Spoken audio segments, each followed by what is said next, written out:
Ese Salan ahí está celebrando el Día Mundial del Medio Ambiente. Y este es Carlos Meléndez que está viendo esto. Yo estoy viendo Alancito. La gente no entiende qué pasa en la selva. No queremos explicarles, digamos, en detalle las protestas, sino en general que esto es la historia de toda la vida, ¿no?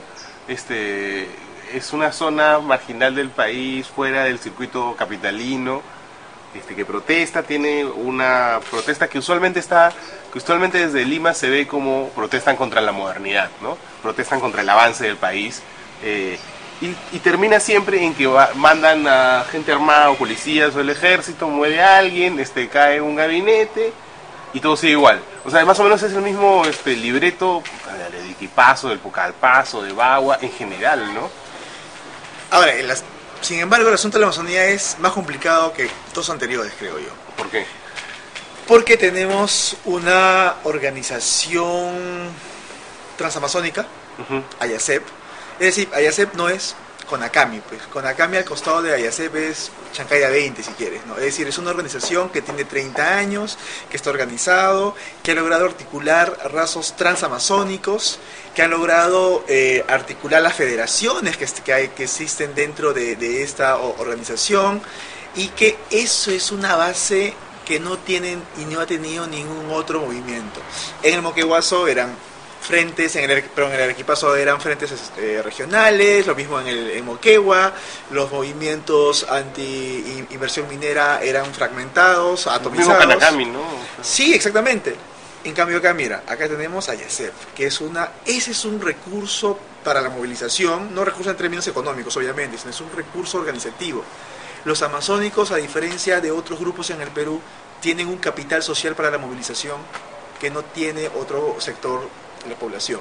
Pero hace un rato Alan García sugería que esto viene ya desde Chávez, ya. Ahora es Chávez, ¿no? Y Mulder ha dicho que son terroristas. Hemos dicho que son terroristas. Es decir, a ver. Y hay gente que dice, ha caído un helicóptero en el Brea hoy día, entonces la gente dice, es una conspiración, todo está planeado por la izquierda. No, todo está planeado. A ver, lo que pasa es que el gobierno se pone a la par como si fuera uno más. Finalmente el gobierno tiene que estar por encima de esto. O sea, el gobierno no puede ponerse a pelear de igual. Pico a pico. Pico a pico. El gobierno tiene que, valga la redundancia, gobernar. Es decir, el gobierno se pone como si fueran dos niños jugando de igual a igual, cuando esto es algo mucho más serio. Y entonces hace mal, yo decimos, cuando se reúne No. Ahí digamos que hace bien. Es decir, tienes que negociar. Digo, cuando se pone igual a igual a responder balazos con balazos.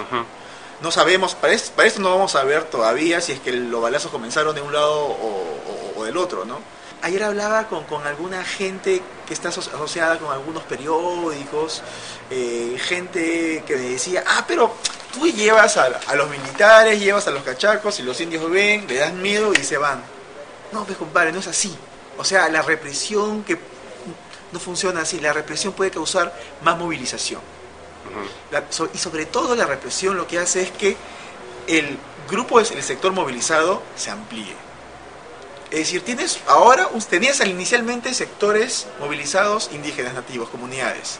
Al momento de iniciar la represión, estás generando víctimas, estás generando héroes, y lo que era un movimiento de comunidades se convierte en un asunto de dignidad regional. Claro. ¿Te das cuenta? Entonces, la gente que sale a protestar ahora ya no es solamente focalizado en Bagua, sino esto va a replicar toda la selva y va a replicar en la Plaza Francia, va a replicar en San Marcos. Es decir, estás aumentando. El mismo Estado, al momento de reprimir, aumenta la cantidad de gente que protesta contra él. Entonces, ¿qué debió hacer el gobierno? De hecho, es bien fácil ser general después de la batalla, pero ¿qué debió hacer el gobierno? El gobierno no debe dejar escalar esos conflictos. Es decir, los conflictos todo conflicto comienza a nivel local. Ya claro, pero la Defensoría del Pueblo reporta pues 80 y tantos conflictos a nivel nacional, el gobierno no se puede dividir en 80 y tantos, o sea... De acuerdo, pero tienes a las comunidades amazónicas 23 días ahí. Has dejado de escalar 23 días cuando... Mira, del inicio del paro no estamos comparando un conflicto latente que está en la base de datos de la Defensoría, sino estamos hablando ya de un bloqueo serio, ¿no? El tema es que, claro, es un bloqueo serio, pero está ahí perdido en la Amazonía. Otro elemento adicional en este caso, que la Amazonía es el sector más olvidado, donde el Estado no tiene experiencia, el Estado no sabe cómo llegar a estas zonas. Es decir, por eso es que el tema de los conflictos Pero, los conflictos se generan por ausencia del Estado, porque eso es un lugar común. Eso es justamente lo que te comentaba la otra vez. Estoy trabajando una base de datos de conflictos sociales. Y una de las cosas a lo que he creado algo así como un índice de estatalidad. Y lo que es decir, carreteras, el porcentaje de carreteras sobre el territorio de cada provincia, el acceso de la población a servicios de electricidad y de salud, postas médicas. Es decir, algo así como una aproximación del Estado. Y lo que he encontrado estadísticamente significativo es que a mayor presencia del Estado, mayor posibilidad de conflictos. ¿Por qué? ¿Por qué? Porque si es que tienes carreteras, si es que tienes cierta presencia estatal, tienes la posibilidad de articular tus demandas. Es más fácil organizarte para protestar. Exactamente. El Estado vacío es un recurso para la movilización. O sea, si dejas a medias, la cosa es que se genera un caldo de cultivo. Exactamente. Ahora, el otro elemento que he encontrado, que también es muy interesante para el debate, es que número de ONGs por provincia, ¿no? Las ONGs son muy distintas, está desde la Cruz Roja hasta Grufides, hay diversos tipos de ONGs, pero he metido todo en una sola base de datos. Todavía no he tenido tiempo de clasificar dentro de las ONGs. Y lo que he encontrado es que el incremento de una ONG por provincia aumenta en 17% la probabilidad de un conflicto. ¿Y eso qué quiere decir? Eso quiere decir, a ver, si lo traducimos brevemente, a más ONGs, más conflicto. Pero eso le da la razón pues al gobierno. No, precisamente, ¿cómo interpretas el dato? Si tú quieres interpretarlo, esos son los asusadores, bueno, ya vemos lo que pasa, es el tratamiento simplista. Pero si tú ves a la ONG como el que está mediando las demandas, el que está articulando los problemas de la gente, es otra cosa. Es decir, no hay partidos políticos, no hay organizaciones sociales. Entonces las ONGs vienen cumpliendo un vacío de intermediación que no existe. Es decir, la ONG no es la causa, sino no es la causa. Es el síntoma. ¿Te das cuenta? Ajá. De algo que está detrás. Y las ONGs deberían ser colaboradores, están terminando siendo intermediadores. Las ONGs en teoría son agentes externos.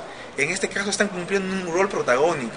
En la historia del Perú las ONGs no han tenido tanta importancia política como la tienen ahora, al punto que pueden tener un candidato a la presidencia. Es precisamente porque no hay partidos, no hay intermediación, no hay canales institucionales. Entonces, ¿quién lo va a hacer? El APRA puede saber dónde están los dirigentes apristas en Amazonas, claro. En Bagua. Entonces son las ONGs lo que terminan dando discurso, articulando a la gente, es más, en muchos casos previniendo. O sea, yo creo que estos tipos de movilizaciones podrían ser muchas más graves si es que no hay este tipo de organizaciones. En muchos casos paran la mano. O sea, sí, si tú ves una mirada simple dices, a más ONGs más conflicto, pero es porque están cumpliendo ahí un rol de intermediación. Son un síntoma en todo caso. Exactamente. ¿Y ahora qué puede suceder? De hecho, el papel de futurólogo yo sé que a nadie le gusta, pero... Mira, si tú lees textos académicos escritos de hace 4 o 5 años, decían que en el Perú no había movimiento indígena andino. Claro. Pero los mismos textos decían, hay un movimiento indígena amazónico. Los mismos textos.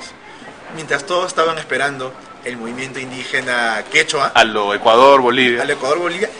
Si uno mira Ecuador-Bolivia, puede ver el futuro de lo que podría pasar en el Amazonas, en la región amazónica. Lo que era CONAIE en Ecuador, lo que era SIDOP en Bolivia, terminan siendo la base de lo que fue Pachacutic en Ecuador y de lo que fue el MAS en Bolivia. Es decir, la politización de esta base organizativa social. Es decir, el siguiente paso, si vemos Ecuador y Bolivia, sería la organización política de AYACEP. Convertir a AYACEP en que sea la base de una organización política. Tenían razón los que decían que Pizango puede ser un líder político nacional. La gran diferencia en el Perú es que la política está desprestigiada. ¿Te das cuenta? Ajá. Es decir, si es que te politizas, perdiste. Esa es la paradoja en el caso peruano. Porque la otra vez alguien me decía, ya salió Ricardo Letts a decir que el movimiento amazónico es parte de la izquierda. Yo le decía, mejor. Exactamente, mejor. Eso significa que se va abajo. Mejor para el gobierno. Pues, ¿no? Mira, si que Pizango acaba en la lista de Humala, se desprestigia. Es decir, ¿te acuerdas hace 4 años? El movimiento cocalero. Claro, y a la hora que están la Obregón totalmente desprestigiadas, pues, ¿no? Se acabó, Se acabó. O sea, que te das cuenta. Es decir, el paso siguiente, de acuerdo con la experiencia de Ecuador y de Bolivia, fue la politización. Convertir esto en Pachacuti y convertir esto en el MAS. ¿No? En el Perú, si que sigue ese ejemplo, se hablaría de todo el mundo quiere el movimiento político indígena, el movimiento político Claro. de la Amazonía. Pero la política en el Perú está tan desprestigiada que si a Pizango le pones el número 1 en la lista De Humala. de Humala, Claro, se acabó. se acabó el movimiento.